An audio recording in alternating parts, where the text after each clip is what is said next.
Imaginez. J'entre chez le concessionnaire où travaille mon beau-frère, et il se met soudain à crier « Sors d'ici. Tu n'as pas les moyens d'acheter nos voitures. » Il appelle la sécurité pour me jeter dehors comme un minable. Mais à la place, son patron apparaît, jette un coup d'œil à mon beau-frère et dit froidement « La Rolls-Royce de ce monsieur est déjà arrivée, et vous êtes viré. » La trahison de mon beau-frère s'est transformée en la vengeance de la justice, mais ce n'était que le début. Avant de continuer, veuillez vous abonner à la chaîne et écrire dans les commentaires quelle heure il est chez vous en ce moment. Le moteur de la Camry cliquetait alors que je me garais dans la rue. Le Porsche Cayenne de Glenn occupait l'allée comme une revendication territoriale. En cette soirée de février, la lumière se reflétait sur la peinture noire brillante du véhicule, et là, Glenn, une peau de chamois à la main, décrivait de l'encercle sur le capot. Il m'a vu approcher, mais n'a pas arrêté de polir. « Virgile, tu es en avance. Je viens de récupérer cette beauté hier. Cayenne Turbo, 110 000. Tu imagines? J'ai déplacé le petit sac cadeau contenant des livres pour les petits-enfants. Il est très beau, Glenn. Lula et les enfants sont à l'intérieur. » Il a eu un sourire narquois.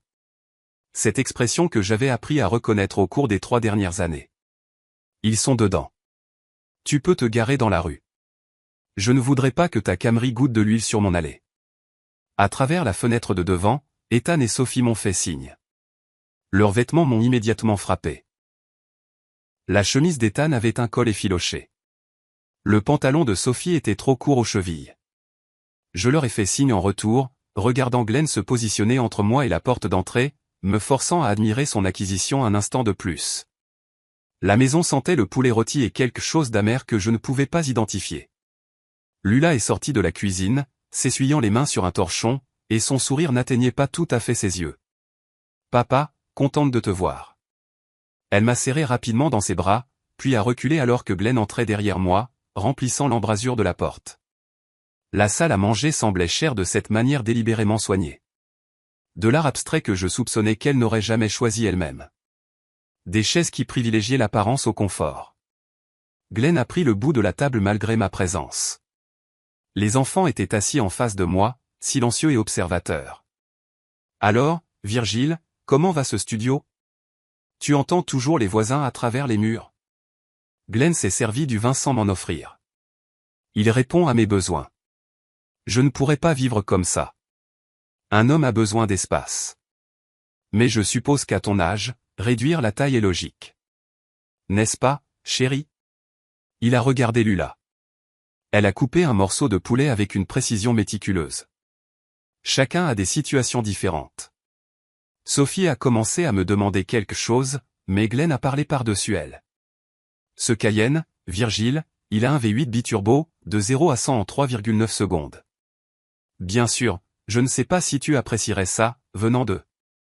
De quelle année est ta Camry? 2015.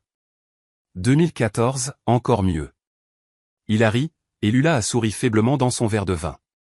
Le repas s'est poursuivi sur ce modèle. Chaque sujet que Glenn abordait devenait un référendum sur la valeur et le statut. Il a mentionné les spécifications du Cayenne 3 fois, selon mon décompte. Quand Sophie a finalement réussi à me poser une question sur ma semaine, Glenn a interrompu. L'ennui de la retraite, n'est-ce pas? Rien que du temps. Ça doit être étrange après avoir travaillé dans le commerce de détail toutes ces années. J'avais possédé une quincaillerie prospère pendant 40 ans. Je l'ai vendue en 2023. Mais Glenn préférait sa version de mon histoire. J'ai regardé Lula remplir son verre avant qu'il ne soit vide. Un geste automatique. Elle avait appris ses rythmes, anticipé ses besoins avant qu'il ne les exprime. Ce n'était pas la fille qui avait débattu de philosophie avec moi au petit déjeuner, qui remettait tout en question, qui voulait enseigner la littérature. En fait, dis-je, je pensais à l'éducation d'Ethan. Ta mère a mentionné que les maths sont difficiles cette année. Ethan a levé les yeux, plein d'espoir. Je pensais à des programmes de tutorat, ou peut-être à une école avec des classes plus petites. Je serais heureux d'eux. Glenn a posé sa fourchette avec un soin délibéré. Nous subvenons aux besoins de nos enfants. Nous n'avons pas besoin de charité. Ce n'est pas de la charité. C'est de l'aide de leur grand-père. Nous n'avons pas besoin de la charité de quelqu'un qui vit dans un studio avec un revenu fixe. Cette conversation est terminée. Sa voix était devenue froide. Précise. La fourchette de Lula s'est arrêtée à mi-chemin de sa bouche, puis a continué. Aucune défense, aucune intervention. Les enfants fixaient leurs assiettes. J'ai compté 3 fois pendant ce dîner où Lula aurait pu parler pour moi. Elle a choisi le silence à chaque fois. Après le repas, j'ai demandé à voir les chambres des enfants. Le bureau de Sophie avait des poignées de tiroirs cassés, tenus ensemble avec du ruban adhésif électrique. Les baskets d'Ethan, jetées sous son lit, avaient les semelles complètement usées. Mais la porte de la chambre principale était entr'ouverte, et j'ai aperçu le lit California King avec ses draps blancs immaculés. Des étiquettes de prix encore attachées pendaient au coin de la couette. 800 $. Le chiffre était clairement visible. Dans le couloir, Sophie a murmuré, « Papy, tu aimes la nouvelle voiture de papa. Elle est belle, ma chérie. Comment ça va à l'école? Bien. Papa dit qu'on aura peut-être de nouvelles chaussures le mois prochain. » J'ai regardé ses baskets usées, la toile se séparant du caoutchouc. Le mois prochain? Il dit que le paiement de la voiture passe en premier. Ce n'est pas grave. Celles-ci me vont encore. J'ai trouvé Glenn dans le salon, faisant défiler son téléphone. Merci pour le dîner. J'appellerai la semaine prochaine pour Lula. On te dira quand on sera libre. Nous sommes des gens occupés. Tout le monde n'a pas un temps de retraite infini. Glenn, j'aimerais passer plus de temps avec mes petits-enfants. On verra. Salut, Virgile. Il s'est détourné. Conversation terminée. Par la fenêtre, alors que je marchais vers ma voiture, j'ai vu son bras glisser autour de la taille de Lula, possessif et contrôlant. Elle s'est appuyée contre lui. Ou peut-être n'a-t-elle simplement pas résisté. Le trajet de retour vers Kendall a duré 25 minutes dans le trafic du soir. Mon studio m'a accueilli avec son calme familier. Petit, oui, but méticuleusement organisé. Tout à sa place, rien de gaspillé. J'ai fait du thé et je me suis assis à mon bureau, l'ordinateur portable projetant une lumière bleue dans la pièce.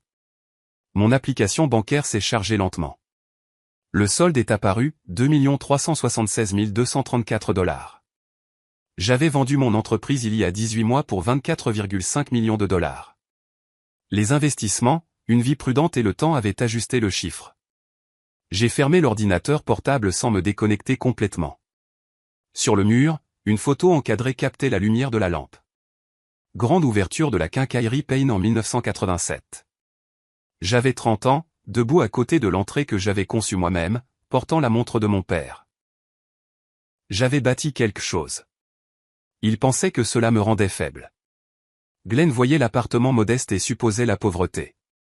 Lula avait arrêté de me poser des questions sur mes finances il y a des années, convaincu que j'avais mal géré l'argent de la vente d'une manière ou d'une autre. J'ai ouvert un nouveau document sur mon ordinateur portable, je l'ai intitulé « Observation familiale, février 2025 », et j'ai commencé à taper. État des vêtements des enfants, articles de luxe dans la chambre, habitudes de dépenses de Glenn, le timing de la Porsche. Demain, j'ai décidé, je commencerai à observer plus attentivement. Pas avec colère. Cela obscurcirait le jugement. Avec précision, de la même manière que j'avais analysé les tendances du marché et les contrats des fournisseurs pendant 4 décennies. Glenn avait fait une erreur de calcul. Il avait supposé que j'étais fini, impuissant, insignifiant. J'ai sauvegardé le document, créé un dossier protégé par un mot de passe, et je suis allé me coucher. Mais le sommeil est venu lentement, des images défilant dans mon esprit. Les poignées de tiroirs scotchés de Sophie. Les chaussures détruites d'Ethan. Cette étiquette de prix de 800 $ se balançant doucement dans la brise de la climatisation. 3 jours plus tard, j'étais assis à mon bureau tandis que la lumière du matin s'étirait sur l'écran de mon ordinateur portable. Le café à côté de moi était froid depuis 1 heure. Je faisais des recherches sur les détectives privés dans le comté de Miami-Dade depuis 6 heures du matin, lisant des critiques, vérifiant les licences d'État, recoupant les bases de données de plainte. Ma formation commerciale m'a bien servi. Vérifiez vos sous-traitants à fond avant de vous engager. J'avais réduit la liste à 3 candidats et programmé des consultations. Les 2 premiers ne me convenaient pas. L'un était trop empressé, promettant des résultats avant de comprendre la portée du travail. L'autre a demandé 8 000 $ pour un travail que j'estimais devoir coûter la moitié. Mais le 3e candidat, Marcus Reynolds, a accepté de me rencontrer cet après-midi-là dans un café de Coconut Grove. L'endroit était stratégique, à égale distance de Kendall et de Coral Gable, territoire neutre, assez public pour être sûr, mais assez calme pour la discrétion. Je suis arrivé 15 minutes en avance, j'ai choisi une table dans un coin et j'ai attendu. Reynolds est apparu précisément à l'heure, la cinquantaine, des cheveux grisonnants, des vêtements soignés mais pas chers. Il a commandé un café noir et s'est assis sans préambule. Vous avez dit que c'était d'ordre familial. J'ai apprécié la franchise. J'ai besoin d'informations sur mon gendre. Son comportement a changé. Ma fille semble différente. J'ai besoin de faits, pas de suppositions. Qu'est-ce qui vous préoccupe spécifiquement? Il dépense au-dessus de ses moyens, affichant une richesse alors que ses enfants portent des vêtements usés. Soit il cache des revenus, soit il cache des dettes. Je dois savoir lequel. Reynolds a sorti un petit carnet. 2 semaines, surveillance complète et vérification des antécédents, 3500. J'aurai besoin de son emploi du temps. Les détails du véhicule. Son lieu de travail. J'avais tout préparé. Je l'avais écrit la veille sur une seule feuille de papier. Les heures de travail de Glenn chez Prestige Motor Miami. La plaque d'immatriculation de la Porsche, sa routine de déjeuner habituelle. J'ai glissé le papier sur la table. Je paierai la moitié maintenant, la moitié à la livraison. Je veux des mises à jour quotidiennes. Rien par écrit avant le rapport final. Il a hoché la tête une fois. Espèce préférée pour la compte. Je lui ai tendu une enveloppe contenant $2000. Nous nous sommes serrés la main, et il est parti le premier. J'ai fini mon café froid, le regardant s'éloigner dans une berline banalisée. Un professionnel. C'est ce dont j'avais besoin. Les jours s'écoulaient lentement. Reynolds envoyait de brefs SMS. Sujet au travail. Déjeuner d'affaires observé. Routine du soir surveillée. Rien de substantiel, juste une confirmation d'activité. Je maintenais mon emploi du temps normal. Course le mardi, bibliothèque le jeudi, une promenade dans le quartier chaque soir. Si quelqu'un m'observait, il ne verrait rien d'inhabituel. 10 jours après l'avoir engagé, Reynolds a appelé. Nous devrions nous voir. Même endroit, 14 heures. Le dossier qu'il a glissé sur la table était plus épais que prévu. Des photographies horodatées montrant Glenn avec une femme plus jeune, fin de la vingtaine, habillée professionnellement. 3 restaurants différents, 2 hôtels. Le langage corporel n'avait besoin d'aucune interprétation. Sa main sur le bas de son dos, leur visage proche à une table, ses doigts touchant son bras. Son nom est Vanessa Torres, vendeuse à son concessionnaire. D'après les empreintes numériques et les schémas observés, j'estimerais que ça dure depuis 8 mois. J'ai étudié chaque photographie méthodiquement, me forçant à voir des preuves plutôt que de la trahison. Vous êtes certain? Les photographies ne manquent pas. Restaurant, Mortones, Zuma, Casa Tua. Hôtel, Four Seasons 2 fois, Mandarin Oriental 1 fois. Il utilise une carte de crédit qu'elle ne voit pas, différente de celle qu'il utilise pour les achats familiaux. Ce qui m'amène à la partie financière. Reynolds a produit une deuxième série de documents. La vérification des antécédents a révélé des prêts personnels à son nom uniquement. Environ $60 000 empruntés au cours de la dernière année auprès de 3 prêteurs. Carte de crédit au maximum de leurs limites. Combiné à l'hypothèque de votre fille et aux prêts automobiles visibles dans les registres publics, vous regardez une dette familiale totale d'environ $340 000. J'ai absorbé cela attentivement. Ma fille est-elle au courant des prêts personnels? Rien dans les comptes joints ne les reflète. Il gère ses paiements séparément, ce qui signifie soit un revenu caché, soit il déshabille Pierre pour habiller Paul. Quelle est votre évaluation? Reynolds s'est penché en arrière, choisissant ses mots. L'homme vit au-dessus de ses moyens pour soutenir 2 modes de vie. Les calculs ne tiennent pas à long terme. Le foyer de vos petits-enfants est un château de cartes financier. Un paiement manqué, une urgence, et tout s'effondre. Je lui ai payé les 1700 restants en espèces, les remercier pour sa rigueur et suis rentré chez moi avec le dossier sur le siège passager. Mais mon travail n'était pas terminé. J'avais besoin de le voir de mes propres yeux. J'avais besoin de cette confirmation de première main. Le mardi suivant, je me suis installé au bar d'un restaurant de Brickell que Reynolds avait documenté. Arrivé à 11h30, une demi-heure avant l'heure de déjeuner habituelle de Glenn. J'ai commandé un café, pris une place avec vue sur la salle à manger dans un miroir. Mon téléphone reposait sur le bar, incliné pour paraître décontracté. Glenn est arrivé à 12h15 avec Vanessa. Il riait, sa main sur le bas de son dos, le même geste possessif qu'il utilisait avec Lula. Il a tiré sa chaise, commandé du vin sans regarder les prix, s'est penché près d'elle en parlant. Je les ai photographiés avec l'appareil de mon téléphone, faisant semblant de faire défiler des messages.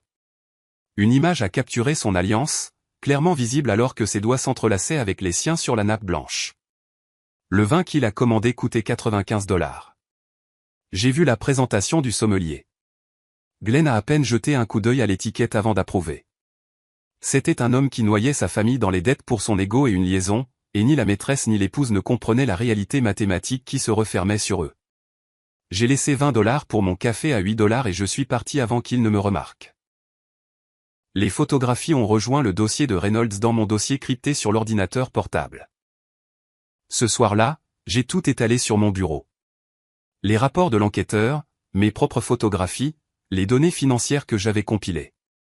J'ai construit une chronologie sur du papier, retraçant la progression. La liaison a commencé il y a 8 mois. La dette s'est accélérée il y a 6 mois. La Porsche a été achetée il y a 1 mois. Le schéma était d'une clarté mathématique. J'ai fait des recherches approfondies sur Prestige Motor Miami. Leur inventaire, leur équipe de vente, leur structure de propriété. Marcus Webb possédait le concessionnaire. Propriétaire de 2e génération, réputé pour sa discrétion haut de gamme. Et là, enfoui dans leur inventaire en ligne, je l'ai trouvé. Une Rolls-Royce Cullinan en vente depuis 7 mois à 465 000 $. 7 mois sans être vendue. Une honte pour un concessionnaire de luxe. La commission sur ce véhicule serait substantielle. 40, peut-être 50 000 $.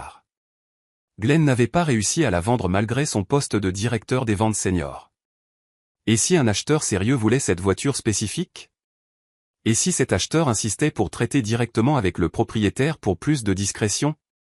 Et si cet acheteur, c'était moi?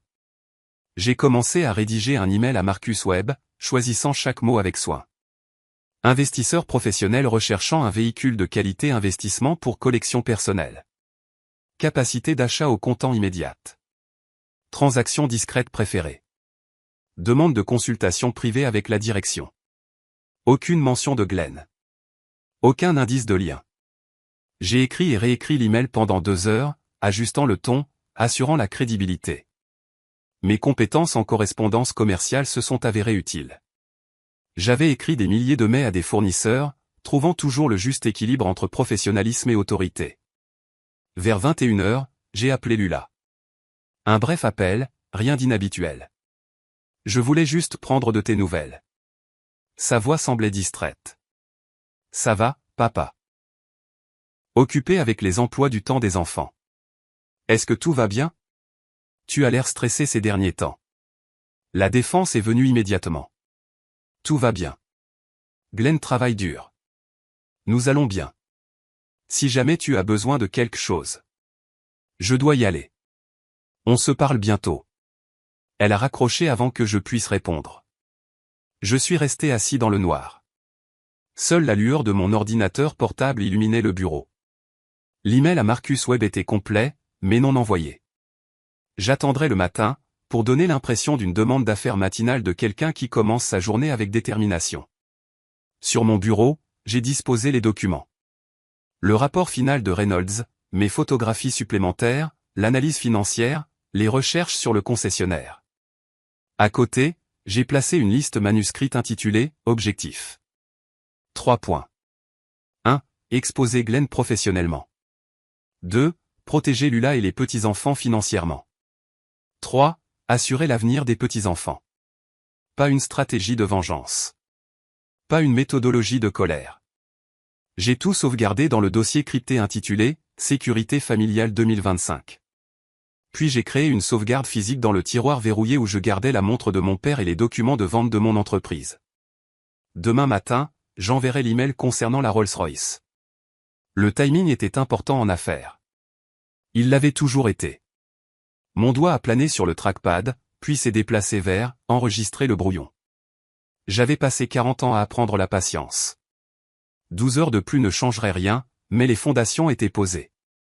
La recherche terminée, l'approche planifiée. Glenn pensait savoir qui j'étais, retraité, diminué, insignifiant. Il était sur le point d'apprendre la différence entre la réduction de train de vie et le positionnement stratégique.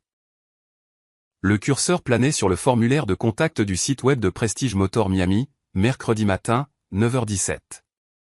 J'avais déjà composé le message 3 fois, affinant chaque mot jusqu'à ce que le ton soit parfait, assez professionnel pour être crédible, assez vague pour intriguer. J'ai tapé le nom dans le formulaire, Robert Hutchinson. L'adresse email que j'avais créée la veille spécifiquement à cet effet s'est chargée automatiquement. Ligne d'objet, demande de renseignements, véhicule de qualité, investissement pour collection privée. Le message faisait référence à un intérêt pour les véhicules de luxe unique avec un potentiel d'appréciation, mentionnait l'inventaire Rolls-Royce et insistait particulièrement sur la discrétion. Aucune mention de Glenn, aucun soupçon de lien familial. Une pure demande commerciale de ce qui semblait être un acheteur sérieux avec des moyens sérieux. Je l'ai relu 3 fois, vérifiant les détails d'identification, tout ce qui pourrait relier Robert Hutchinson à Virgil Payne. Satisfait, j'ai déplacé le curseur sur « Envoyer ». L'email a filé dans l'espace numérique. Premier coup joué. J'ai fermé l'ordinateur portable et me suis fait un café frais, me forçant à suivre ma routine matinale normale, lire les nouvelles, vérifier mes investissements, organiser des papiers. Mais mes yeux revenaient sans cesse vers l'ordinateur portable, en attente. La réponse est arrivée à 14h43 cet après-midi-là. Marcus Webb lui-même avait répondu, pas un vendeur. Le message dégageait un enthousiasme professionnel. Oui, ils avaient la Cullinan série 2 à 465 000 $, état exceptionnel, disponible pour un achat immédiat. Webb a inclus sa ligne directe et a suggéré une visite privée, loin de l'agitation habituelle de la salle d'exposition, pour les collectionneurs sérieux qui préféraient les transactions discrètes. J'ai lu entre les lignes assez facilement. Webb avait flairé l'argent sérieux et voulait s'en occuper personnellement, court-circuitant ainsi toute la structure de commission des vendeurs, ce qui signifiait contourner complètement Glenn. Parfait. J'ai attendu 2 heures avant de répondre.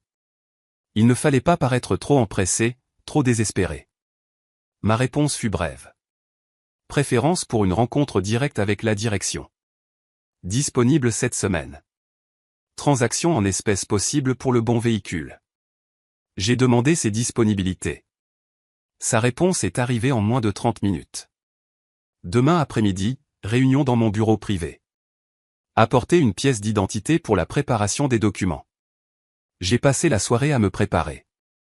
Je suis allé à ma banque. J'ai obtenu un chèque de banque de 100 000 $, libellé à l'ordre de Prestige Motor Miami.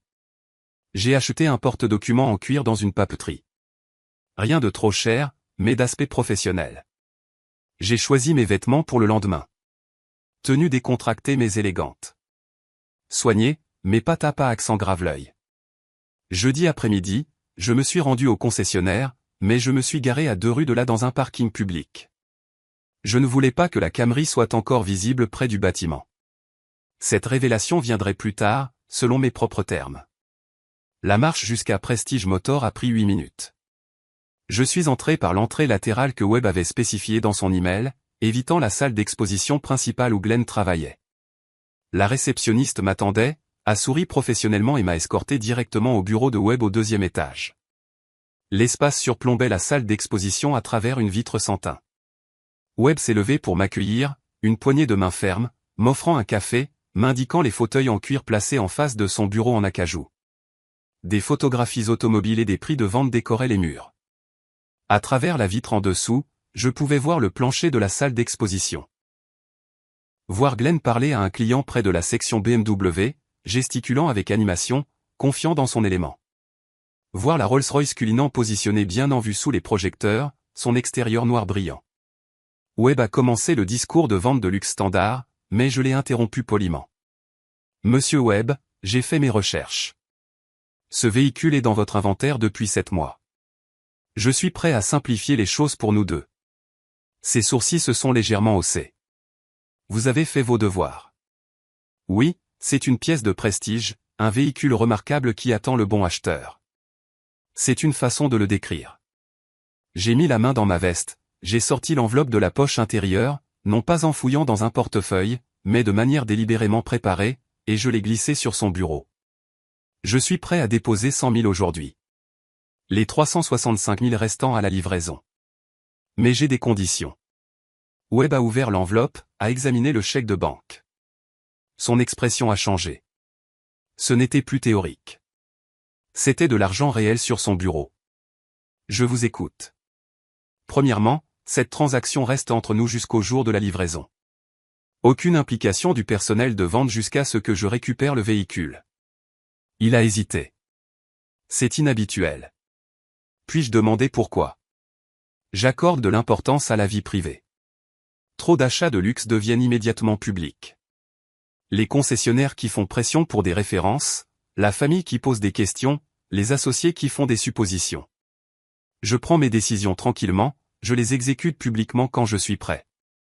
Webb m'a étudié un instant, puis a hoché lentement la tête.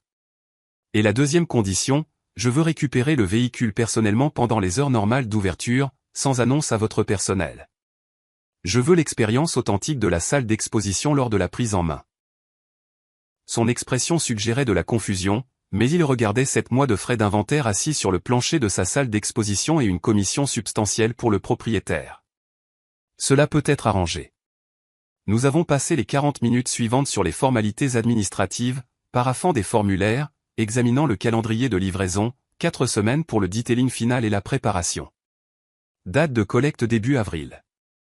Alors que la réunion se terminait, la conversation est devenue plus décontractée. Webb a mentionné sa fierté pour son entreprise, le professionnalisme de son équipe. J'ai gardé ma voix soigneusement détachée. Vous avez une excellente exploitation ici. Le mari de ma fille travaille pour vous, en fait. Glenn. L'expression de Webb a subtilement changé. Reconnaissance, puis une neutralité prudente.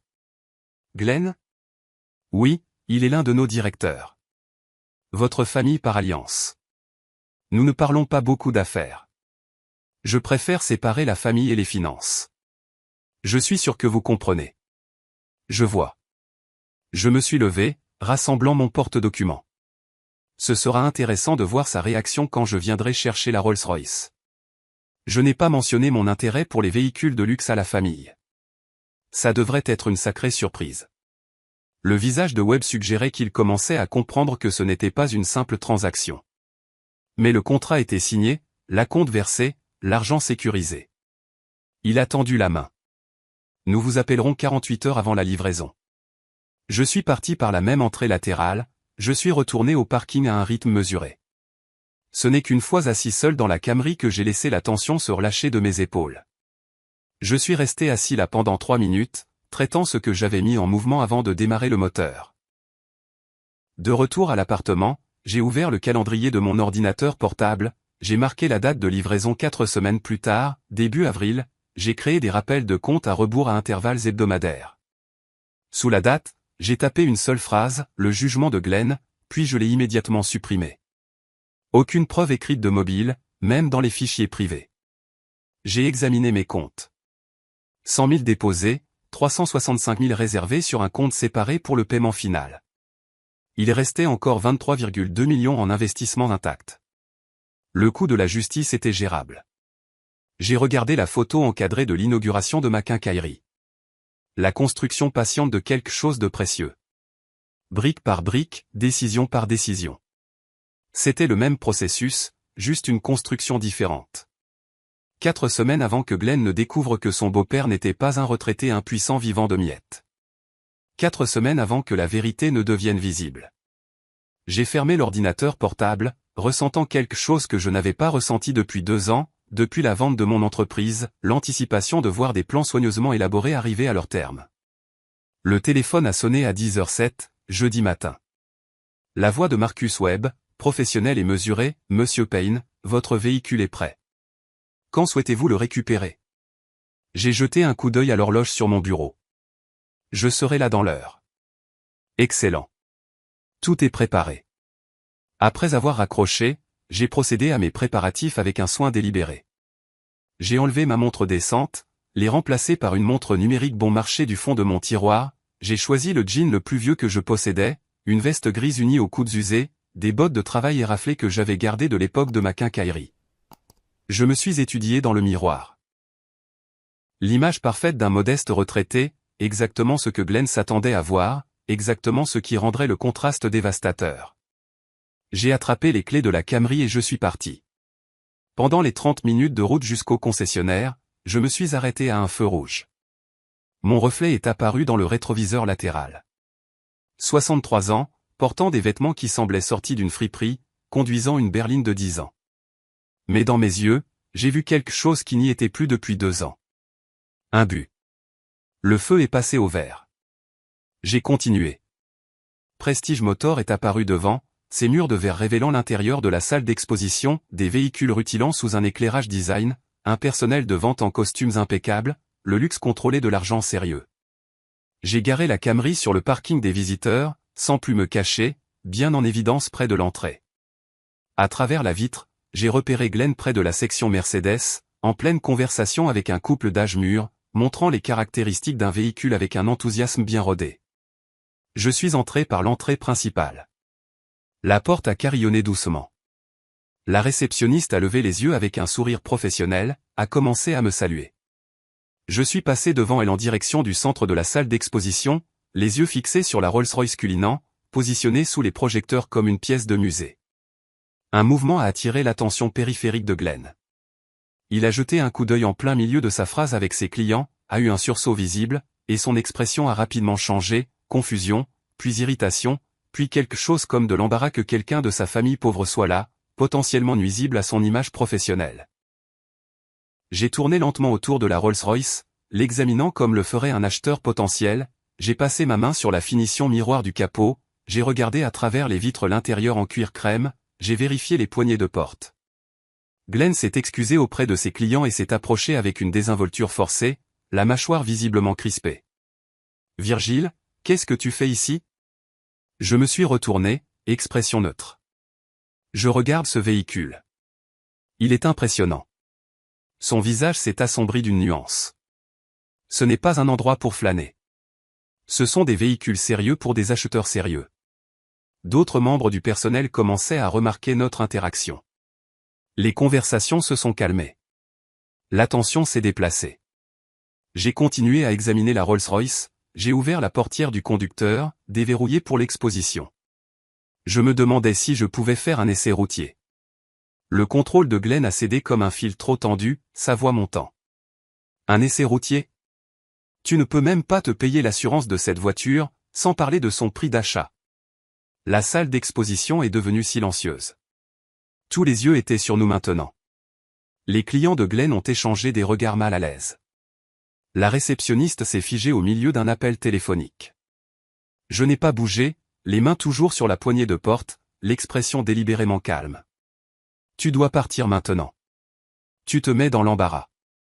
Je suis resté exactement où j'étais, examinant le cuir du volant avec un intérêt apparent. La voix de Glenn a rempli la salle d'exposition. Tu ne peux même pas te payer l'assurance pour essayer ce véhicule. Tu penses que quelqu'un qui vit dans un studio peut se permettre 465 000 $? D'autres vendeurs regardaient, incertains d'intervenir. Un client bien habillé près de la section Bentley s'est déplacé inconfortablement. Glenn s'est tourné vers le bureau de la sécurité. Jason, on a besoin d'aide ici. Le gardien de sécurité, un homme dans la quarantaine, s'est levé de son bureau avec une incertitude évidente, regardant entre Glenn et moi. Sa main est allée à sa radio, mais il s'est déplacé lentement. Quelque chose semblait anormal dans la situation. Faites sortir ce monsieur. Il dérange les vrais clients. Jason a commencé à marcher vers nous, mais son rythme était prudent, hésitant. Glenn criait presque maintenant. Fais-le sortir. Il fait perdre du temps à tout le monde. Tu ne peux pas être ici si tu n'es pas un acheteur sérieux. Toute la salle d'exposition était figée. À l'étage, la porte du bureau de Marcus Webb s'est ouverte. Webb a descendu les escaliers délibérément, chaque pas résonnant dans l'espace silencieux. Tous les yeux se sont tournés vers lui. Son expression était froide, une évaluation professionnelle. Il a atteint le plancher de la salle d'exposition, s'est arrêté, a examiné la scène. Glenn, le visage rouge et agité. Moi, calme à côté de la Rolls-Royce, la main toujours sur la porte. Jason, coincé à mi-chemin entre nous. D'autres membres du personnel et des clients regardant comme des témoins d'un accident. La voix de Webb a transpercé la tension comme une lame. Glenn, mon bureau, maintenant. Glenn s'est tourné vers lui. Monsieur Webb, cet homme. Webb a levé une seule main, le faisant taire. J'ai dit maintenant. Puis il s'est tourné vers moi. Monsieur Payne, mes excuses pour le dérangement. Votre véhicule est prêt et les papiers sont préparés. Le visage de Glenn a perdu toute sa couleur. Véhicule ? Le mot est sorti à peine au-dessus d'un murmure. Webb a continué, s'adressant à moi pendant que Glenn restait figé. La Rolls-Royce Cullinan que vous avez achetée est prête pour la livraison. Les documents de transfert de titre sont dans mon bureau. Jason, s'il vous plaît, apportez les papiers de Monsieur Payne. Jason a compris immédiatement, a hoché la tête et s'est dirigé vers l'étage. Webb a finalement regardé Glenn. Vous venez d'essayer de faire expulser physiquement mon client. Un client qui a acheté notre véhicule le plus cher en inventaire.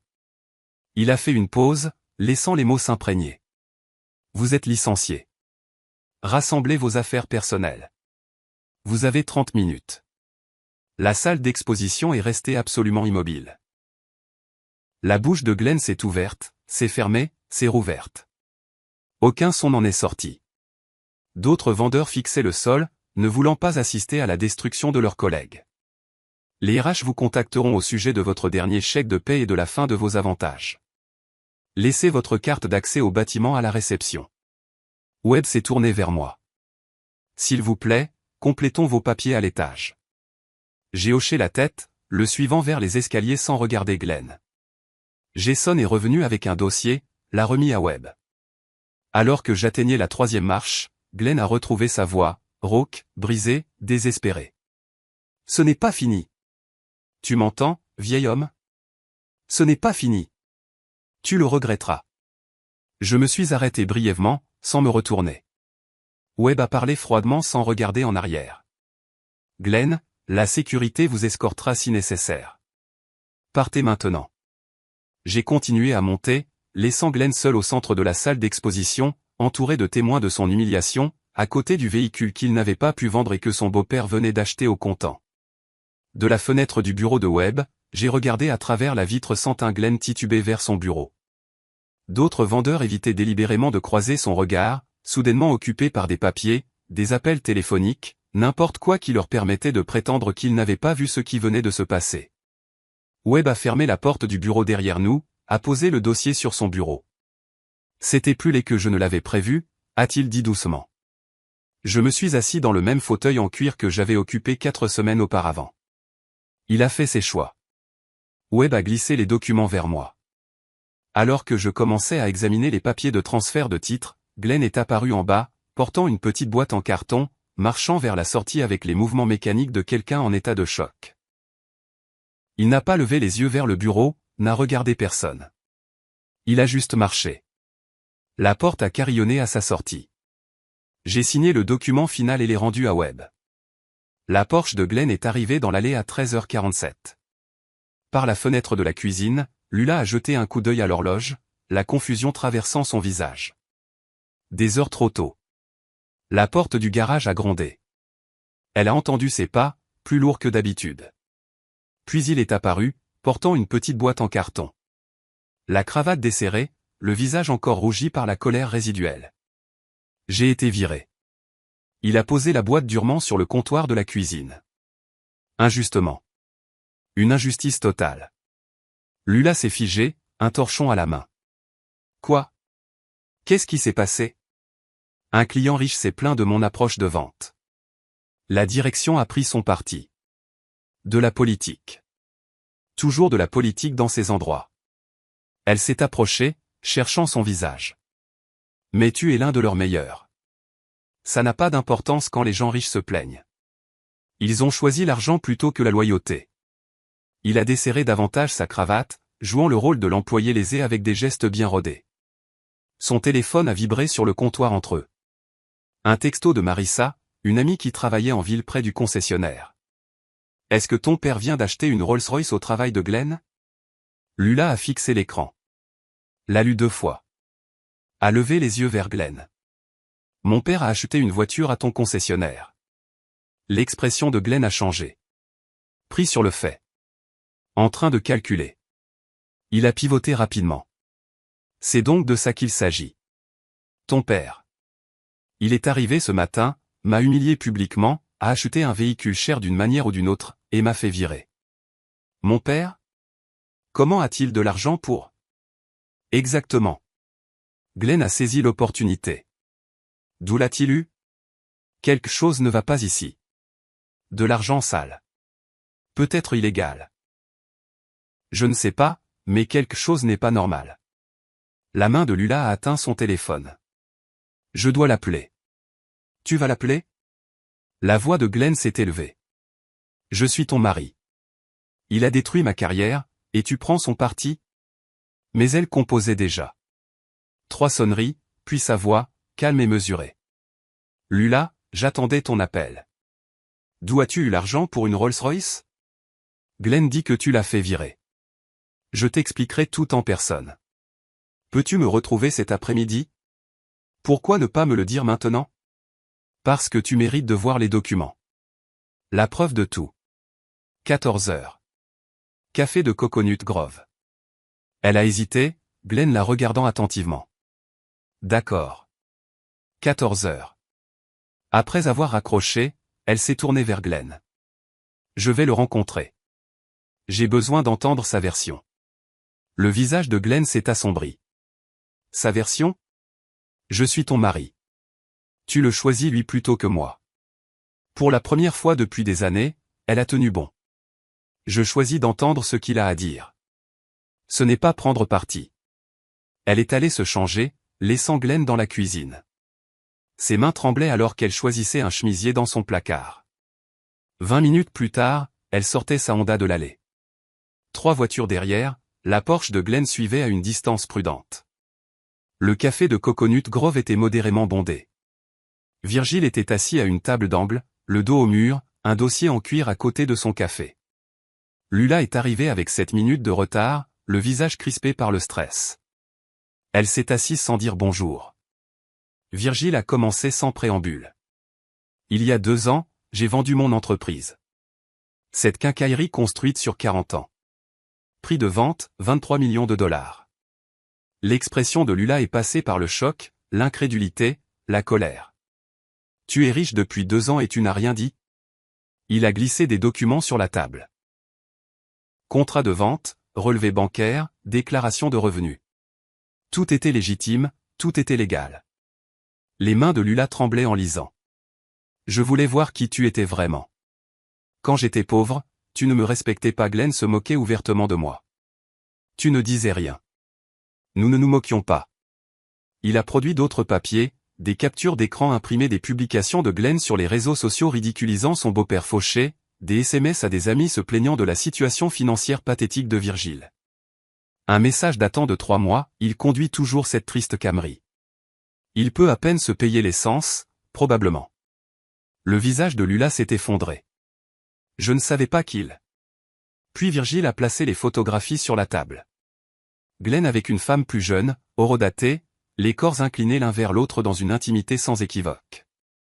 Table de restaurant, entrée d'hôtel, sa main sur le bas de son dos.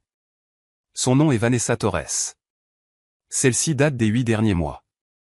Lula a fixé les images, ses mains couvrant lentement sa bouche, des larmes coulant silencieusement sur ses joues.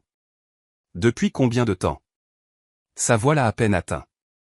8 mois. Pendant qu'il te disait que la famille ne pouvait pas se permettre de nouvelles chaussures pour les enfants. D'autres documents. Des reçus de restaurants débités sur des cartes de crédit que Lula n'avait jamais vues. Une analyse financière montrant 340 000 $ de dette familiale totale. Un rapport séparé détaillant la carte de crédit cachée de 22 000 $ de Glenn, utilisée exclusivement pour les dépenses de sa liaison. Tu as engagé quelqu'un pour le suivre? Pour nous espionner? Pour te protéger, toi et mes petits-enfants. Il a glissé un tableau de projection financière. Au rythme actuel de l'endettement, vous ferez face à une saisie immobilière dans les 18 mois. Glenn a dépensé pour elle alors que les besoins de vos enfants ne sont pas satisfaits. Lula oscillait entre le chagrin et la colère défensive. Peut-être qu'il a fait des erreurs, mais c'est mon mari, le père de mes enfants. Ton plan a détruit sa carrière. En quoi est-ce que ça nous protège? Virgile s'est penché en avant, la voix ferme mais pas dure. Je n'ai pas détruit sa carrière. Son arrogance l'a fait. J'ai acheté une voiture. Il a choisi d'humilier publiquement un client qui se trouvait être son beau-père. Ses choix ont des conséquences. Un silence s'est étiré entre eux. Lula a de nouveau regardé les photographies, les relevés bancaires, l'analyse de la dette. J'ai besoin de temps pour réfléchir. Je ne peux pas traiter tout ça maintenant. Prends le temps dont tu as besoin. Mais sache ceci, ces enfants méritent mieux que la ruine financière et des parents qui modélisent le manque de respect. Lula a rassemblé les papiers, les fourrant dans son sac à main avec des mains tremblantes. Elle est partie sans un autre mot. De sa place, Virgile l'a regardé marcher vers sa voiture. 3 places derrière, la Porsche de Glenn était garée, son conducteur affalé sur le siège. Il l'avait suivi, avait regardé par la fenêtre, n'avait pas pu entendre les mots, mais avait vu les papiers, vu ses larmes. Virgile a sorti son téléphone, a ouvert son application de notes, a tapé « Glenn sait ». Elle sait. Il l'a supprimé. Pas de preuve écrite, même privée. Il a fini son café lentement, a payé en espèces et est retourné à Kendall dans la Rolls-Royce. Le véhicule semblait encore étranger, trop grand, trop luxueux, mais il avait servi son but. Ce soir-là, Lula est rentrée à la maison 30 secondes avant Glenn. Elle ne l'a pas confronté sur le fait de l'avoir suivi, est allée directement à la chambre et a verrouillé la porte. Elle a étalé les documents sur le lit, les a étudiés pendant des heures. Les photographies faisaient le plus mal. L'expression de Glenn sur celle-ci montrait un bonheur qu'elle n'avait pas vu diriger vers elle depuis des années. En bas, Glenn faisait défiler son téléphone. Un message d'un ancien collègue. Un concessionnaire à petit budget à y aller à recruter. Moins de prestige, salaire inférieur, mais disponibilité immédiate. Il a postulé sans hésiter. La pression financière arrivait. Il pouvait le sentir. 3 jours plus tard, Glenn a commencé à son nouveau poste. Directeur des ventes de voitures d'occasion, 65 000 $ de salaire, une baisse de 30% par rapport à son rôle précédent. Il a dit à Lula que c'était un ajustement temporaire pendant qu'il cherchait quelque chose de mieux. Ce même soir, Virgile était assis dans la Rolls-Royce, garé devant un parc public, regardant le coucher de soleil peindre le ciel de Miami en orange et violet. Son téléphone affichait un texto de Lula envoyé 1 heure plus tôt. J'ai besoin de plus de temps pour réfléchir.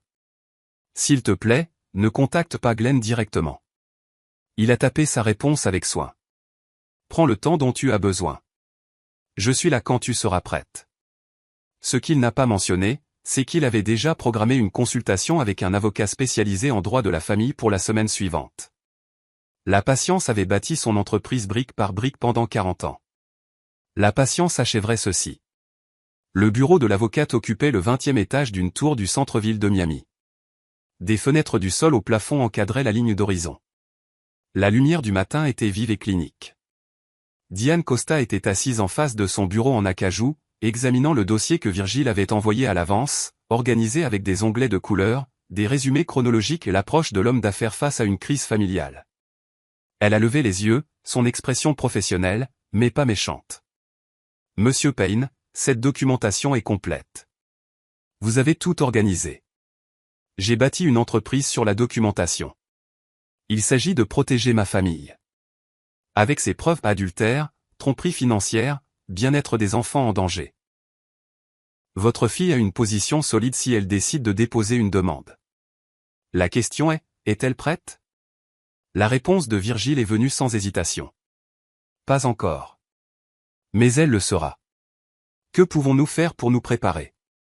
Diane a expliqué la loi sur le divorce en Floride avec une précision bien rodée. L'État fonctionnait sur des principes de non-culpabilité. L'adultère seul ne garantissait pas un avantage. Mais un schéma d'imprudence financière nuisant de manière démontrable au bien-être des enfants mineurs, ça comptait. Les tribunaux donnaient la priorité aux intérêts des enfants. Nous avons besoin d'une expertise comptable, d'une analyse professionnelle par un CPA, documentant chaque dollar caché, chaque paiement manqué, chaque dépense qui aurait dû aller à vos petits-enfants mais qui est allée ailleurs. Cela construit un dossier indéniable. La consultation a duré 90 minutes, a coûté 400 $, la première de cette réunion de ce type totalisant 2 800 $ au cours des semaines suivantes. 2 jours plus tard, Virgile a appelé Lula. La conversation s'est déroulée avec précaution, comme marcher sur de la glace. Comment digères-tu tout ça? Sa voix portait l'épuisement. J'ai examiné les documents, j'ai remarqué des choses que j'avais manquées avant. Il a été évasif au sujet de son nouveau travail. Il ne veut pas me dire le salaire réel, dit que c'est compliqué. J'ai consulté une avocate, non pas pour te pousser, mais pour comprendre les options. Il existe quelque chose appelé analyse financière forensique. Tu as engagé une avocate? J'ai consulté pour comprendre comment vous protéger, toi et les enfants, si tu décides d'aller de l'avant. Avec ta permission, j'aimerais engager un CPA pour analyser professionnellement vos finances familiales. Longue pause. Le bruit de la circulation en arrière-plan suggérait qu'elle était dans sa voiture, quelque part où Glenn n'était pas. De quoi aurait-il besoin? Seulement de ce que tu peux légalement fournir en tant que titulaire du compte. Accès bancaire, relevé de carte de crédit, document de prêt. Une autre pause, plus longue, puis doucement. D'accord, fais-le. Cet après-midi-là, Virgile a contacté un cabinet de CPA spécialisé dans l'analyse financière des divorces. Il a payé une provision de $4,200. Lula a fourni tout ce à quoi elle pouvait accéder. Identifiant de compte joint, numéro de carte de crédit, relevé hypothécaire. Le CPA a promis un rapport complet dans les 2 semaines. 12 jours plus tard, le rapport est arrivé par email crypté. 42 pages d'analyse détaillée. Virgile l'a imprimé, s'est assis à sa table de cuisine avec un café qui a refroidi pendant qu'il lisait. Les chiffres étaient pires qu'il ne l'avait imaginé. Dépenses documentées pour la liaison, $14 400 sur 8 mois. $1 800 de moyenne mensuelle pour les restaurants, les hôtels, les cadeaux, des bijoux pour Vanessa que Lula n'a jamais reçus. Carte de crédit cachée ouverte à l'insu de Lula, $22 000 de solde à 24,9% d'intérêt. Des paiements minimums étaient sautés. 2 prêts personnels au nom de Glenn uniquement, $35 000 et $25 000. Utilisés en partie pour la compte de la Porsche, en partie pour les dépenses de la liaison. L'hypothèque familiale avait 3 mois de retard. Glenn avait intercepté les avis de la banque.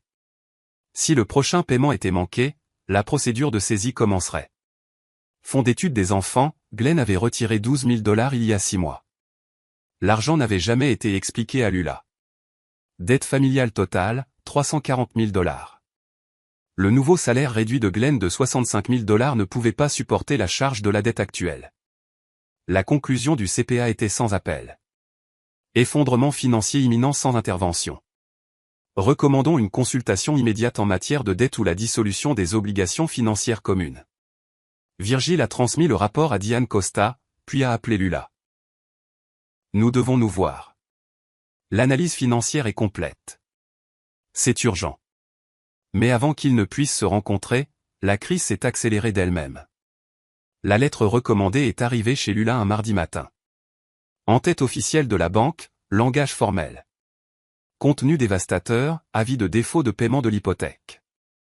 30 jours pour remédier à la carence où la procédure de saisie commencerait. Ce soir-là, après que les enfants soient au lit, Lula a confronté Glenn dans la cuisine. Elle tenait la lettre comme une preuve au procès. Nous avons 3 mois de retard sur l'hypothèque. Tu m'as dit que les paiements étaient à jour. Le visage de Glenn est immédiatement passé en mode attaque. C'est parce que j'ai perdu mon revenu. Ton père a détruit ma carrière.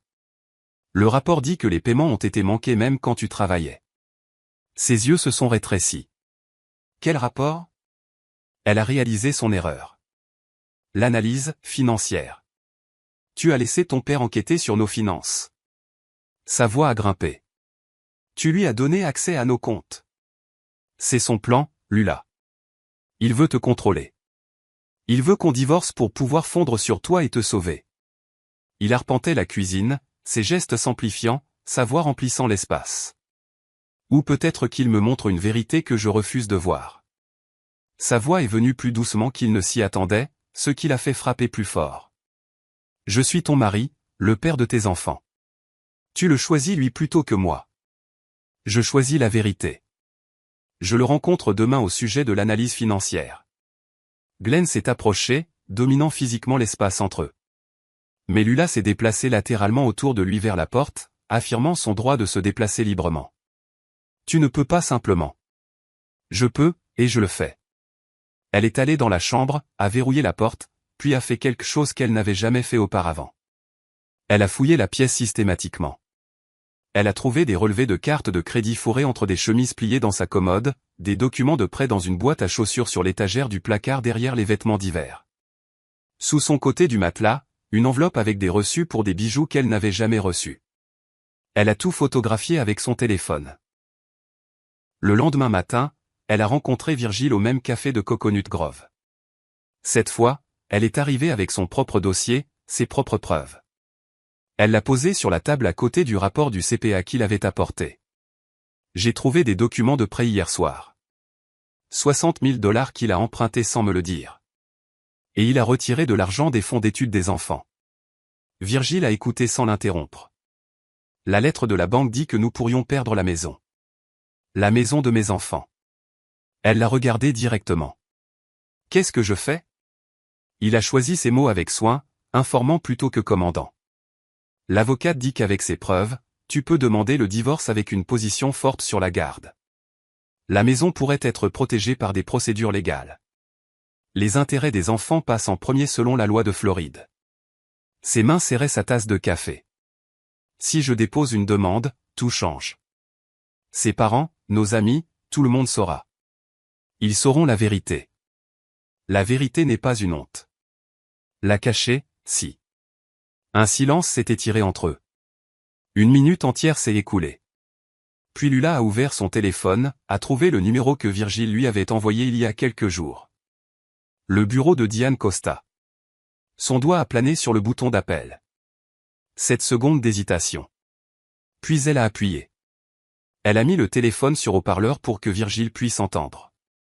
Diane Costa, comment puis-je vous aider? La voix de Lula est venue, ferme. J'ai besoin de prendre rendez-vous avec Madame Costa concernant une procédure de divorce. 3 jours après que Lula ait passé l'appel, nous étions assis dans la salle de conférence de Diane Costa. Des fenêtres du sol au plafond donnaient sur la baie de Biscayne, le soleil du matin se reflétant sur l'eau en points de lumière vif. Lula était assise entre Diane et moi, les mains jointes sur la table polie, portant des vêtements professionnels empruntés à une amie. Diane a glissé un document vers Lula. Glenn a engagé Richard Brené. Brené est connu pour ses tactiques d'intimidation. Ce ne sera pas simple. Les mains de Lula tremblaient en ramassant la lettre. 6 pages de demandes agressives. J'ai lu par-dessus son épaule. Pension alimentaire pour conjoint citant le chômage de Lula. 50% des biens matrimoniaux, y compris la maison. Garde partagée avec possibilité de demande de garde principale pour Glenn. La demande finale m'a fait serrer la mâchoire. Enquête sur mon implication financière suspecte et manipulation potentielle de la cliente.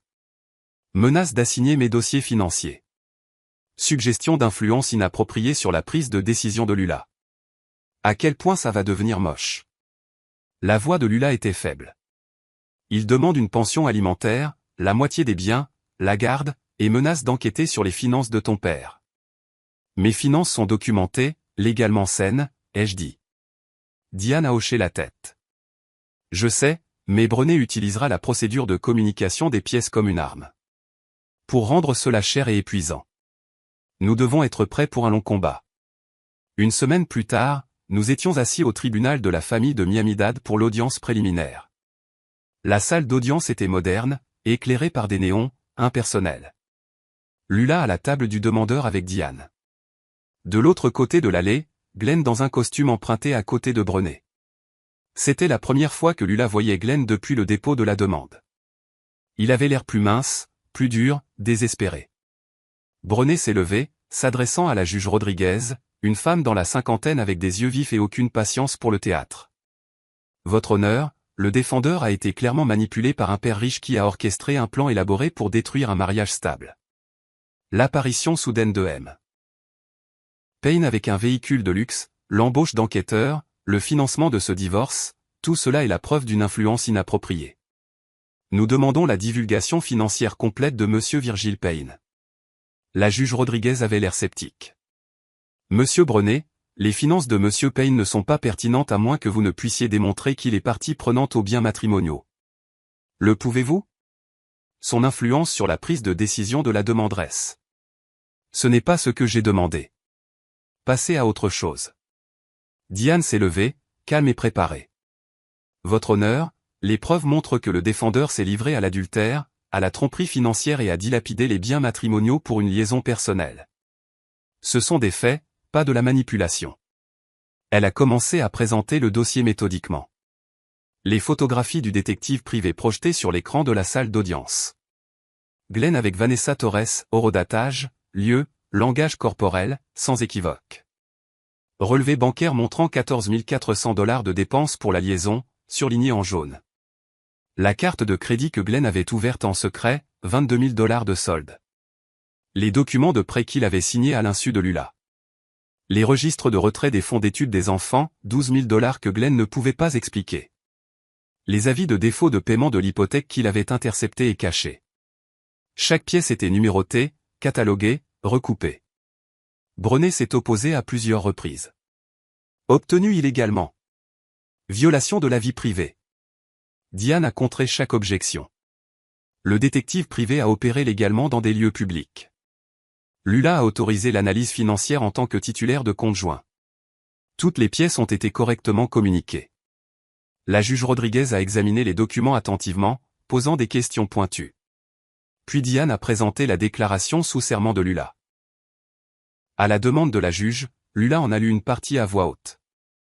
Sa voix tremblait mais ne s'est pas brisée. Il m'a dit que mon père ne valait rien. Il me l'a fait croire. Il m'a fait avoir honte de ma propre famille. À notre table, devant nos enfants, il se moquait de l'appartement de mon père, de sa voiture, de sa vie. Pause. Je ne disais rien parce que j'ai appris qu'être d'accord était plus sûr que de défendre. La salle d'audience est devenue silencieuse. Glenn fixait la table. Brené lui chuchotait de toute urgence à l'oreille. Pendant la pause déjeuner, Brené a approché Diane dans le couloir du palais de justice. Je me tenais avec Lula à proximité, juste hors de portée de voix. La voix de Brené était basse, menaçante. Mon client a des informations sur la vente de l'entreprise de Payne. Des irrégularités fiscales potentielles.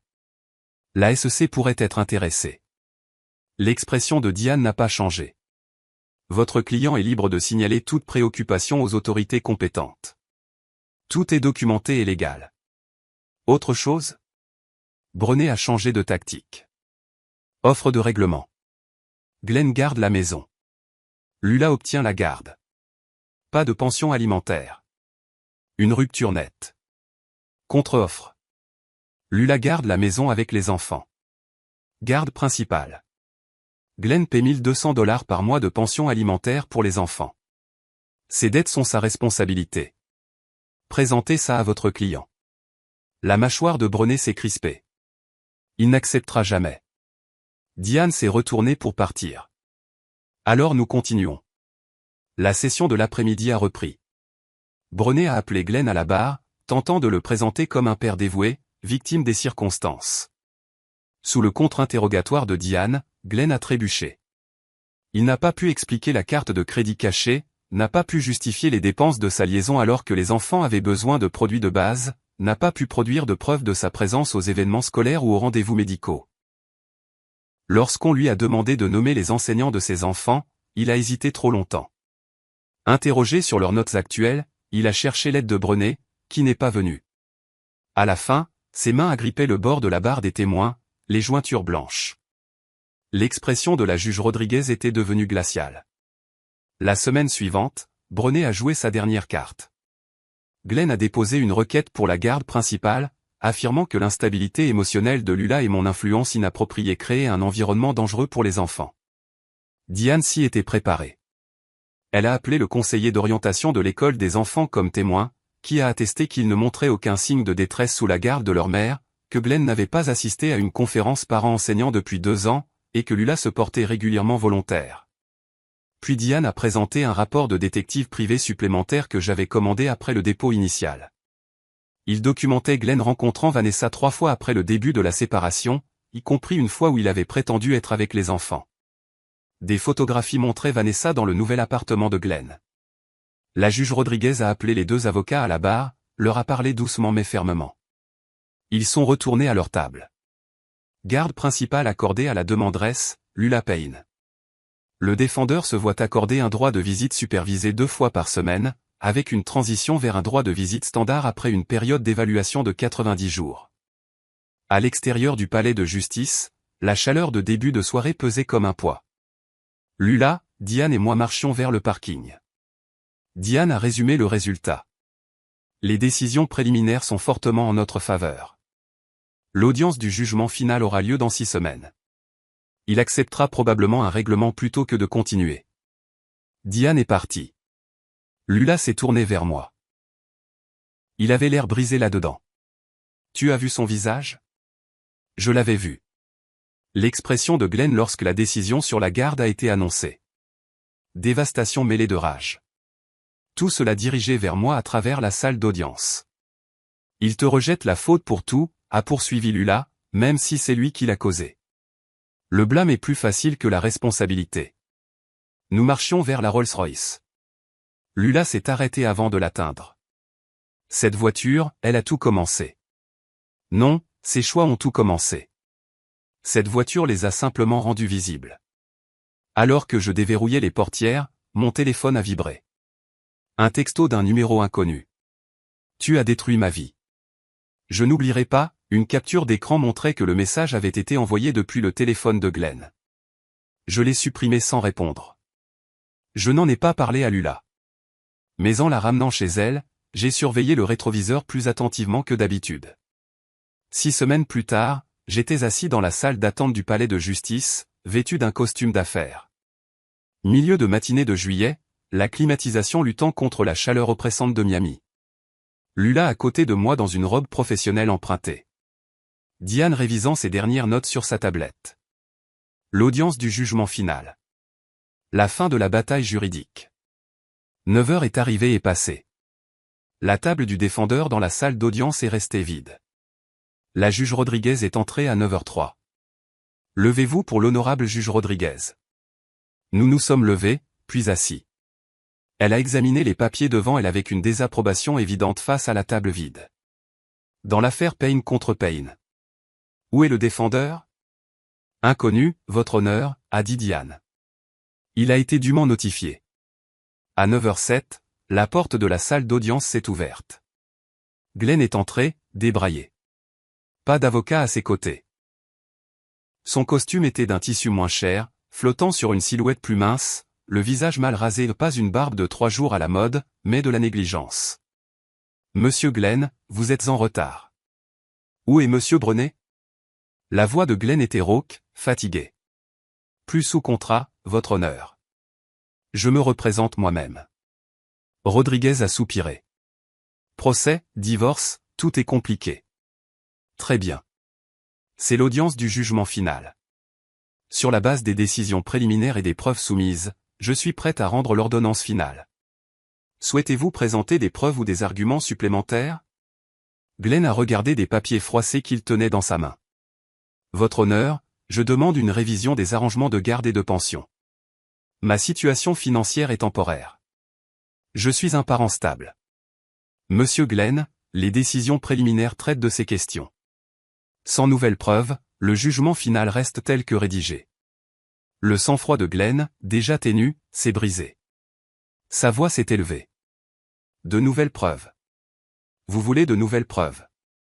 Son père a tout orchestré. Il a détruit ma carrière. Il a acheté cette voiture spécifiquement pour m'humilier. Il m'a pointé du doigt dans la galerie. Il est assis juste là. Il l'a manipulé pour ce divorce. La voix de Rodriguez s'est durcie. Monsieur Glenn, Monsieur Payne n'est pas parti à cette procédure. Vos accusations ne sont pas pertinentes. Non pertinentes? Il a engagé des enquêteurs pour m'espionner, a payé son avocat. Il a tout contrôlé. Diane s'est levée calmement. Votre honneur, le défendeur détourne l'attention de son adultère et de ses malversations financières documentées. Ces éclats démontrent exactement pourquoi la visite supervisée est nécessaire. Glenn s'est tourné vers elle. Supervisé? Je suis leur père. Ils ont besoin de moi. Monsieur Glenn, calmez-vous ou je vous tiendrai pour outrage au tribunal. Votre comportement dans cette salle d'audience confirme les préoccupations concernant votre stabilité. Glenn respirait lourdement, essayant visiblement de se contrôler. Il a échoué. J'ai tout perdu à cause de lui.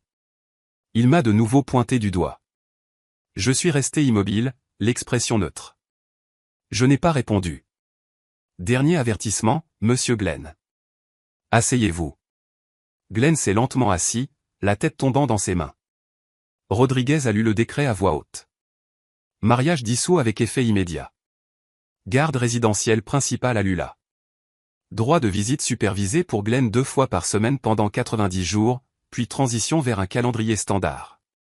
Pension alimentaire pour enfants de $1 200 par mois à compter du 1er août. Remboursement du fonds d'études de $200 par mois jusqu'à ce que les $12 000 soient restitués. La maison conjugale est attribuée à Lula avec pleine équité. Les dettes séparées de Glenn, la carte de crédit cachée, les prêts personnels, les dépenses de la liaison étaient sa seule responsabilité. Sur la dette conjugale totale, il assumerait $240 000 sur les $340 000 totaux. Pas de pension alimentaire pour l'un ou l'autre. Comprenez-vous ces termes? Oui. La voix de Glenn était creuse. Comprenez-vous que la pension alimentaire commence le mois prochain et que le non-paiement peut entraîner une saisie sur salaire et un outrage au tribunal? Oui, votre honneur. Rodriguez a signé le décret, l'a remis au greffier. Des copies seront fournies aux deux parties. Cette affaire est close. Dehors, le soleil du matin était déjà intense. Lula, Diane et moi descendions les marches du palais de justice vers le parking. Derrière nous, Glenn est sorti du bâtiment. Diane l'a remarqué la première, a touché le bras de Lula. Continue de marcher. N'engage pas la conversation. Mais Glenn a appelé « Lula ». Elle s'est arrêtée par réflexe, s'est retournée. Glenn s'est approché. Diane s'est positionnée légèrement entre eux. Le visage de Glenn portait un plaidoyer désespéré. « S'il te plaît, les enfants sont ma vie. Ne me les enlève pas », la voix de Lula était fatiguée mais ferme. Le tribunal a décidé des visites. Suis les règles, Glenn. Les règles? Tu laisses ton père écrire les règles pour nos enfants.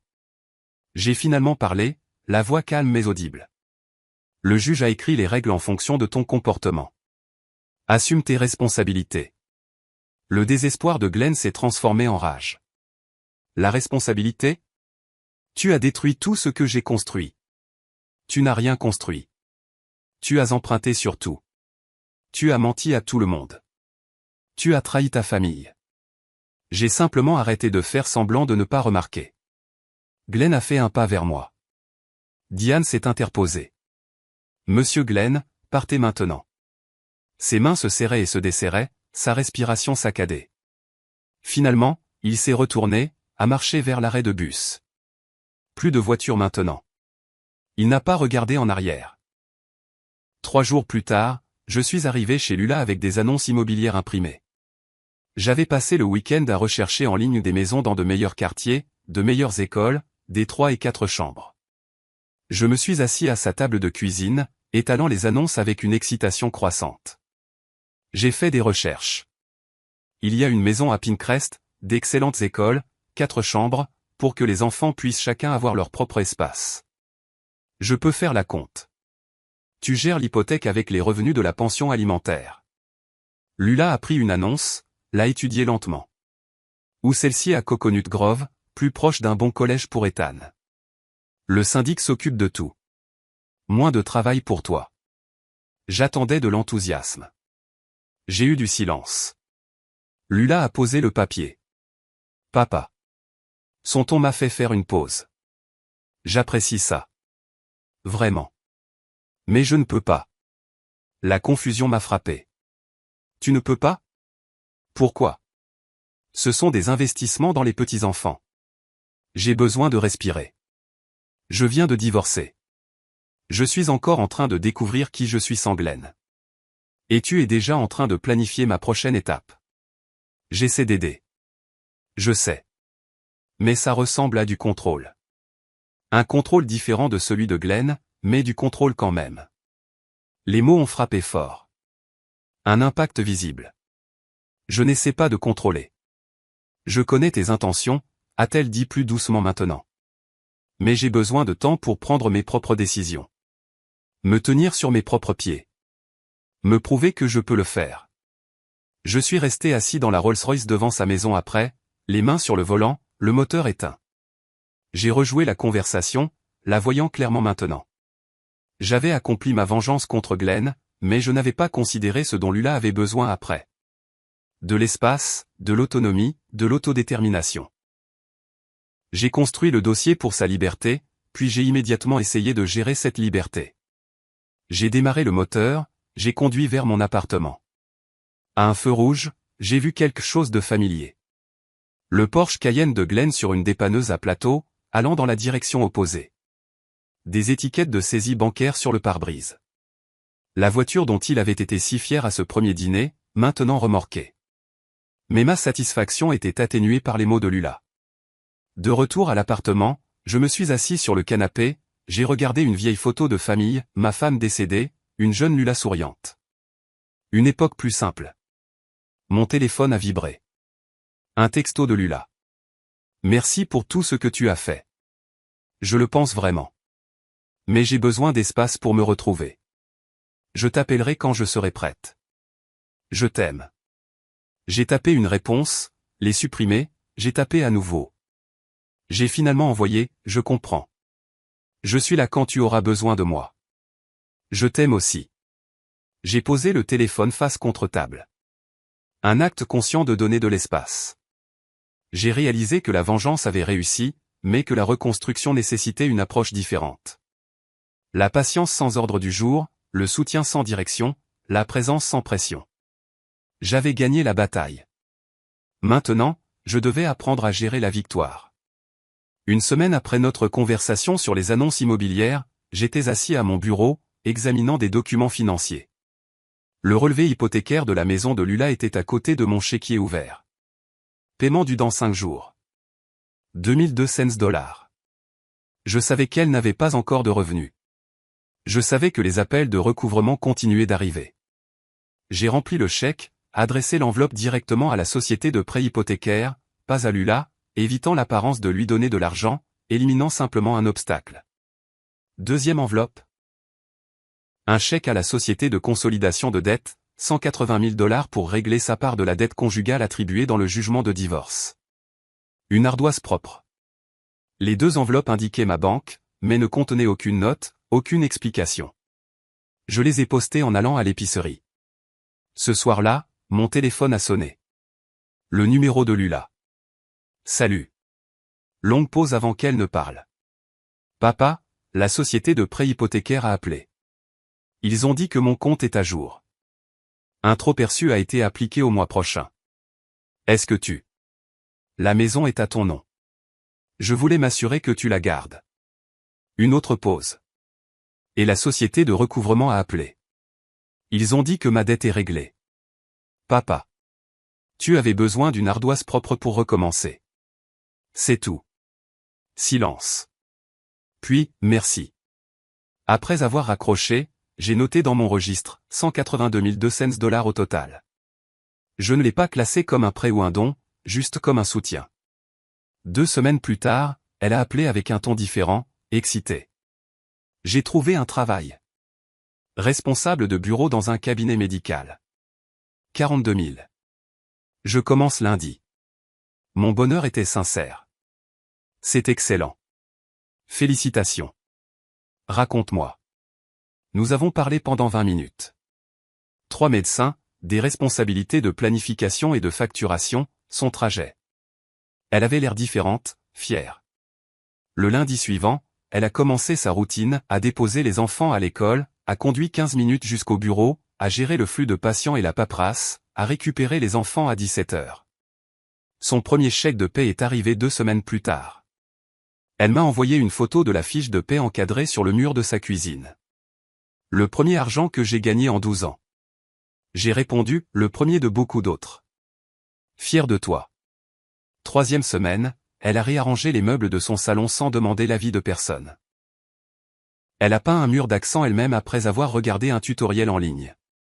Elle a emmené les enfants faire les courses pour l'école avec son propre argent. Des achats modestes, mais ses choix. De petits actes d'autonomie construisant quelque chose de plus grand. Quand je suis passé déposer les cadeaux d'anniversaire des enfants, j'ai remarqué les changements, une disposition de meubles différente, de la peinture fraîche, son ordinateur portable sur la table de la cuisine avec des feuilles de calcul de travail, la preuve d'une vie indépendante en construction. Je n'ai pas commenté les changements, j'ai simplement posé des questions sur son travail à la place. Mi-août, la situation de Glenn s'est encore détériorée. Son directeur au concessionnaire de Yalea l'a convoqué dans son bureau. J'ai appris cela plus tard par Lula. Glenn, tu as été en retard 4 fois ce mois-ci. Hier, un client s'est plaint que tu sentais l'alcool. Glenn s'était défendu, avait dit qu'il gérait des problèmes personnels. Gère-les en dehors des heures de travail. C'est ton dernier avertissement. Ce soir-là, il a bu plus que d'habitude. A appelé Lula à 21h47. Elle m'en a parlé le lendemain. Sa voix était pâteuse, empâtée. Lula, tu me manques. Les enfants me manquent. Nous étions une famille, ne pouvons-nous pas? Elle l'avait interrompu fermement. Tu as bu. Ne m'appelle pas comme ça. Mais il avait continué. Tout s'est effondré. J'ai tout perdu. J'ai besoin d'une autre chance, s'il te plaît. Sa voix avait été triste mais résolue. Tu as eu des chances. Beaucoup de chance. Tu as fait des choix. Je ne peux pas les réparer. Les enfants ont besoin de leur père. Les enfants ont besoin de stabilité, de sobriété, de responsabilité. Quand tu pourras montrer ces choses, le tribunal ajustera le droit de visite. Jusque-là, cette conversation est terminée. Elle avait raccroché. Le lendemain matin, Glenn est arrivé au concessionnaire en retard à nouveau. Le directeur l'attendait. Vide ton bureau. C'est fini. Au chômage, encore une fois. Avec la situation de Glenn qui empirait et Lula qui travaillait, je suis devenu une présence après l'école pour les petits-enfants. Non pas en m'imposant, mais à la demande de Lula. Papa, pourrais-tu aller chercher les enfants le mardi et le jeudi, rester avec eux jusqu'à ce que je rentre du travail? J'ai accepté immédiatement. Ces après-midi sont devenus une routine. Je récupérais Ethan et Sophie à l'école à 15h. Je les emmenais à mon appartement où je restais chez eux en fonction des devoirs. J'aidais Sophie avec les tables de multiplication en utilisant un jeu de cartes, en faisant un jeu. J'ai enseigné les concepts de fraction à Ethan en utilisant des parts de pizza. J'ai commandé une vraie pizza pour la démonstration. Pas de leçons sur l'argent ou la responsabilité, juste de la présence et de la patience. Pendant une session de devoirs, Sophie a levé les yeux de sa feuille de maths. Papy, pourquoi papa ne vit plus avec nous? J'ai choisi mes mots avec soin. Parfois, les adultes font des choix qui blessent les gens qu'ils aiment. Ta mère a fait un choix courageux pour vous protéger. Ton père doit travailler sur lui-même. Mais vous êtes aimés par tous les deux, et par moi. Ethan, plus calme, a posé une question différente. Tu es riche. J'ai fait une pause. J'ai assez. Ce qui compte, ce n'est pas d'avoir de l'argent. C'est de l'utiliser judicieusement et de traiter les gens avec respect. Sophie y a réfléchi. Papa avait une belle voiture, mais il n'était pas gentil. Exactement. Les choses ne rendent pas quelqu'un bon. Ce sont les actions. Un soir de fin août, après que les enfants se soient endormis, Lula s'est assise avec moi à sa table de cuisine. Du café entre nous. Elle avait été silencieuse toute la soirée, traitant quelque chose. Finalement, elle a parlé. J'ai réfléchi à tout ce qui s'est passé. La voiture, le divorce, tout ça. J'ai attendu. Pendant des mois, j'ai pensé que tu étais vindicatif, que tu te vengeais de Glenn pour la façon dont il t'avait traité. Elle a levé la main avant que je puisse répondre. Laisse-moi finir. Mais en te voyant ces dernières semaines, me donnant de l'espace, aidant sans contrôler, passant du temps avec les enfants sans agenda, je comprends maintenant. Tu ne te vengeais pas. Tu me montrais une vérité que j'avais peur de voir. Ses yeux étaient humides, mais elle ne pleurait pas, tu nous as sauvés. Pas seulement de Glenn, mais de l'avenir que je ne voyais pas venir. La ruine financière, la destruction émotionnelle. Tu m'as montré que je valais plus que ce que je croyais. Ma voix est sortie rauque. Tu l'as toujours été. J'avais juste besoin que tu le voies. Elle a tendu la main sur la table, a pris la mienne. Je suis désolé que ça m'ait pris si longtemps à comprendre. Nous sommes restés assis dans un silence confortable. Dehors, les arroseurs automatiques se sont mis en marche sur la pelouse du voisin. Un son rythmé par la fenêtre ouverte, marquant une soirée ordinaire dans une vie restaurée. Mon nouvel appartement était modeste mais confortable. 2 chambres, une pour moi, une aménagée pour les petits-enfants. Des lits jumeaux avec une literie colorée que Sophie avait aidé à choisir. Une bibliothèque avec des livres adaptés à leur âge. Un petit bureau pour les devoirs. La cuisine était plus grande que celle de mon studio, permettant de vraiment cuisiner.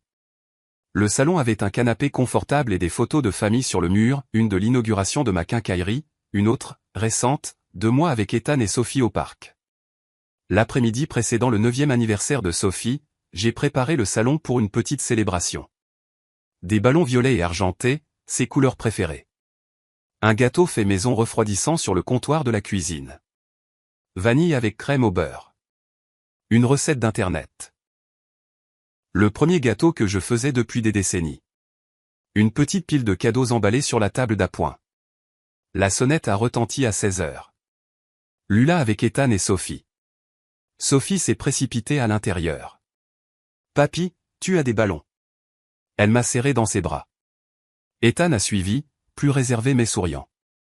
Lula portait un récipient avec une salade de fruits, a inspecté l'espace. Papa, cet endroit est parfait pour toi. Parfait pour nous? Les enfants avaient besoin d'un espace approprié quand ils restent. La célébration était simple mais sincère. Nous avons joué à un jeu de société. Ethan a gagné. Sophie a protesté de bonne humeur. Je leur ai appris un jeu de cartes que j'avais appris enfant. La pêche, en pariant avec des centimes. Sophie a adoré l'aspect jeu de hasard. Lula était amusée. Au moment du gâteau, je l'ai apporté avec 9 bougies. Nous avons chanté faux. Sophie a soufflé les bougies, a fait un vœu qu'elle n'a pas partagé, mais elle a regardé sa mère et moi en le faisant. Nous avons coupé le gâteau. Il était légèrement de travers, mais avait bon goût. Le meilleur gâteau d'anniversaire de tous les temps, a déclaré Sophie. Ethan, pratique, il est plutôt bon, papy. Un peu de travers, cependant. C'est le premier gâteau que je fais en 40 ans. De travers, c'est une réussite.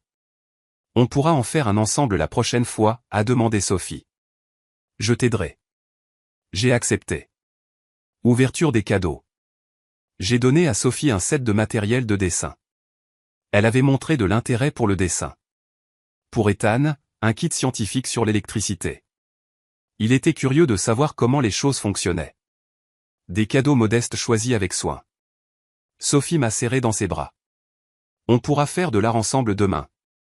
Absolument. Alors que la soirée se terminait, les enfants jouaient avec leurs nouveaux objets tandis que Lula et moi nettoyions la cuisine. Elle a dit doucement, ils sont heureux, vraiment heureux. Je ne me souviens pas de la dernière fois où nous avons eu une célébration aussi détendue. Pas de tension, pas de spectacle, juste la famille. Elle a hoché la tête. Juste la famille.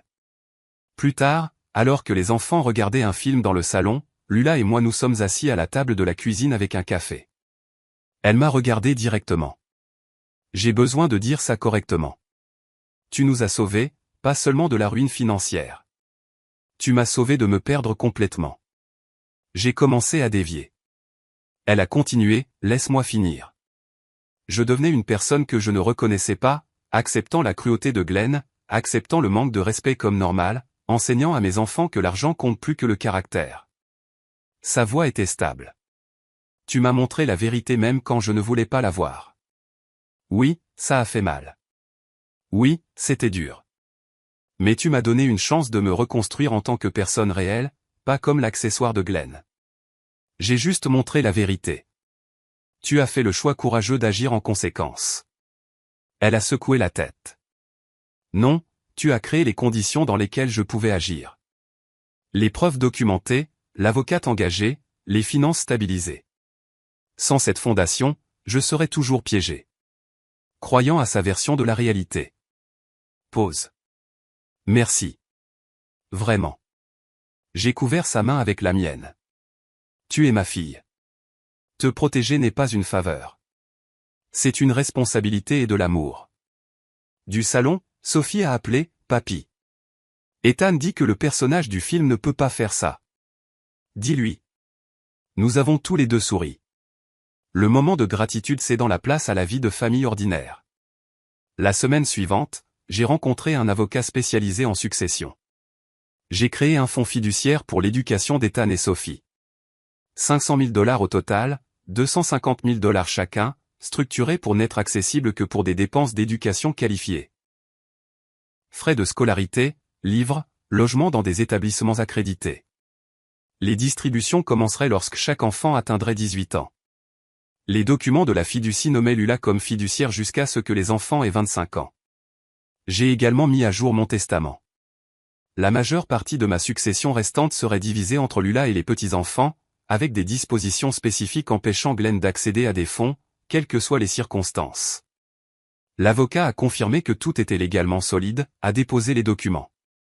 La semaine suivante, j'ai invité Lula à mon appartement, je lui ai expliqué la structure de la fiducie, je lui ai montré les documents. Ses yeux se sont écarquillés. Un demi-million de dollars pour leur éducation? J'ai hoché la tête. Ils auront des opportunités que j'ai dû créer pour moi-même. Pas de dette d'étudiant. Pas de barrière financière à leur potentiel. Elle était silencieuse, en train de digérer. Je ne sais pas quoi dire. Dis que tu t'assureras qu'ils valorisent l'éducation, pas seulement pour l'argent que cela rapporte, mais pour la connaissance elle-même. Elle a promis qu'elle le ferait. Le samedi après-midi suivant était une journée ensoleillée et chaude de septembre. J'ai récupéré Ethan et Sophie dans la Rolls-Royce. Ils y étaient habitués maintenant. La nouveauté s'était estompée. C'était juste la voiture de papy. Nous sommes allés à un glacier local à Coconut Grove. Je me suis garé sur le parking. Les enfants sont sortis en trombe. Sophie m'a pris la main en marchant vers l'entrée. Nous avons commandé. Sophie a pris pépite de chocolat. Ethan a pris menthe chocolat. J'ai pris vanille. Nous nous sommes assis à une table extérieure. Le soleil de Miami était chaud, mais la brise de la baie était agréable. Sophie balançait ses jambes en mangeant sa glace. Papy, pourquoi as-tu une voiture aussi chic? J'ai fait une pause, m'attendant à une question différente. Qu'est-ce que tu veux dire? Jean, tu n'es pas frimeur, mais la voiture est vraiment chère, non? Ethan a ajouté, maman a dit que tu aurais pu l'acheter il y a longtemps. Pourquoi ne l'as-tu pas fait? J'ai réfléchi à ma réponse avec soin. Je l'ai achetée à ce moment-là parce que le timing était bon. Avoir des choses chères n'est ni bon ni mauvais en soi. Ce qui compte, c'est pourquoi vous les avez et comment vous traitez les gens, peu importe ce que vous possédez. Sophie y a réfléchi. Donc, c'est normal d'avoir de belles choses si on est toujours gentil? Exactement. Le caractère n'est pas défini par les possessions. Il est défini par les choix et la façon dont on traite les autres. Ethan est resté silencieux un moment. Papa avait une belle voiture, mais il n'était pas gentil avec toi ou maman. Je n'ai pas dénigré Glenn. Votre père a fait des choix. Nous en faisons tous. Certains choix mènent à de bons résultats. D'autres non. L'important est d'en tirer des leçons. Sophie, terminant sa glace, je vais être gentil et avoir de belles choses quand je serai grande. J'ai souri. Si tu es gentil et que tu travailles dur, tu y arriveras probablement. Nous sommes retournés les déposer chez Lula. Alors qu'il sortait de la voiture, Ethan s'est arrêté. Merci, papy. Pour tout. Pas seulement pour la glace. Le poids de tout. Toujours. Je les ai regardés courir vers la porte d'entrée où Lula attendait, me faisant signe. J'ai fait un signe en retour, puis je suis parti. À un feu rouge, j'ai aperçu mon reflet dans le rétroviseur, je me suis permis un petit sourire. Justice rendue. Famille restaurée. Avenir sécurisé. Tâche accomplie. Si vous aimez cette histoire, veuillez aimer cette vidéo, vous abonner à la chaîne et partager vos impressions sur cette histoire dans les commentaires. Pour écouter l'histoire suivante, cliquez sur la case à gauche. Merci d'avoir regardé.